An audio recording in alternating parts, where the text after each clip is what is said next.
Hi നമസ്കാരം, ഞാൻ രാജേഷ് കൊബ്ര.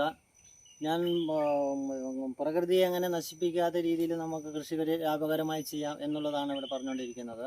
അപ്പോൾ മുമ്പ് പറഞ്ഞിട്ടുള്ളത് ആ രീതിയിൽ തന്നെ. അപ്പോൾ ഇന്ന് ഞാൻ ചെയ്യാൻ പോകുന്നത് ഒരു തെങ്ങ് തൈ നടാൻ പോവുകയാണ്. അത് ഞാനൊന്ന് കാണിച്ചു തരാം. അപ്പോൾ കുഴി ഞാൻ നേരത്തെ എടുത്തതാണ്.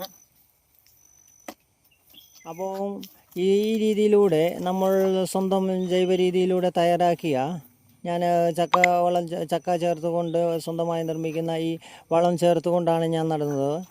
അപ്പോൾ മറ്റുള്ള രീതികളിൽ നിന്ന് വ്യത്യസ്തമായി ഈ രീതിയിൽ ചെയ്യുമ്പോൾ ഞാൻ കണ്ടത് ഒരു 5-8 വർഷമായിട്ട് വളരെ മാറ്റം കാണുന്നു. ഈ രീതിയിൽ ചെയ്യുമ്പോൾ മറ്റു രോഗങ്ങളില്ല, ചെടി തഴച്ചു വളരുന്നു.